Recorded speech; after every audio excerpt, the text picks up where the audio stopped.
Hey guys, this is Awesome John 22 coming today with another review. Today we are taking a look at another R.I.D figure, R.I.D 2015 Warrior Class Drift, a figure that I'm really enjoying the more I play with it. It's very, very cool. And I'm going to try to explain to you why, but first, as we know, I do not look at these figures first in robot mode, so let's get this guy transformed up through the magic of jump cuts. And here we have Drift in his vehicle mode, and it's a pretty good looking vehicle mode. I actually really like it. You actually got hints of his robot mode face design on the front end, which is just fantastic. And a lot of paint apps here, too. Black here, red here, blue here. It's surprising. This is all painted orange with clear plastic as the base, but this is painted. We have this smoky black clear plastic on the wheels. Red paint here. The paint apps kind of get skimpy near the back end. But looking at this guy from any interesting angle, he looks pretty freaking good, and I'm pretty impressed with it, with the severe lack of paint apps we've been getting in figures lately. There is word out, and I'm not sure how accurate this is, that this is a rejected design for the movie Drift, and I can kind of see that. He does roll pretty well. Turn that off, though not on really hard surfaces. This is kind of soft. I could kind of see that, because you can see bringing in movie Drift here. He does have a similar sort of shape to his vehicle mode. It's really the colors and the basic design aesthetic that are significantly different. And I'm really liking it. I'm really liking this vehicle mode standard deluxe size. A little wide here, again, next to movie Drift. You can see he is pretty significantly wider, about a centimeter wider.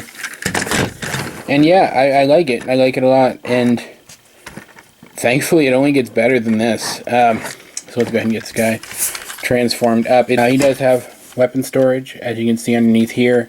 Both of his swords do attach, and they're this black plastic, which is cool. It gives them this look kind of like a, what do they call it, black Damascus steel. But I doubt they're going to be black in the show itself, so I may paint those if they turn out to be silver. And there's his head. Just kind of sits there. I have it turned so you can't see it from the front.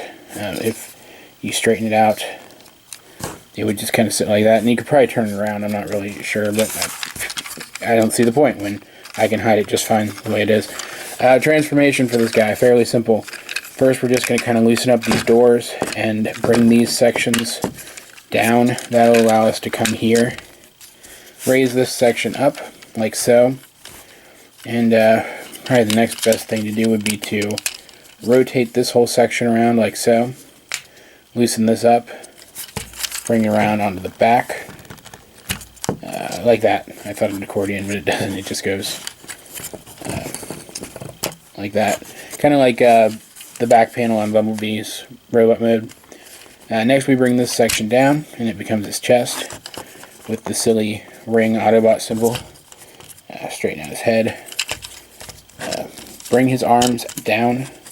You can see the accordion down just a little bit. Then bring his feet down. And you can actually get down quite far. And then split his legs and just kind of flatten his feet out, because they don't really stop anywhere. You just kind of have to use your best judgment. And keep him standing. And there we have Drift in his robot mode, and he looks great. He's a great looking figure. Really great posability thanks to the many transformation joints. He does have, technically speaking, a double jointed elbow, but it doesn't actually bend upwards on both joints. But it's there. Head rotates. Doesn't look up and down, which we know is kind of a pet peeve of mine, but he does have proper midsection rotation in his abdomen rather than his hips, but it's proper, it's centered, it looks normal. These can raise up, allowing him full range of motion in his legs.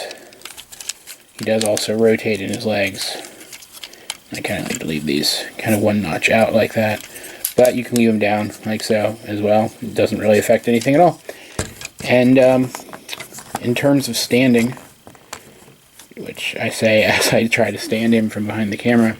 In terms of standing, he does have very similar foot design to Bumblebee with this kind of no heels thing. But unlike Bumblebee, whose back panels didn't come all the way down to form heels, his do. So he has heels, and he's not going anywhere. He stands up nice and strong, and I really like it. He can hold both his weapons, of course. I like to kind of do this thing, put his longer sword in his main hand, and then take his smaller sword and put it reverse grip in his offhand as kind of a parrying weapon type dealy, as we saw when I brought him in as a size comparison in my Optimus Prime review.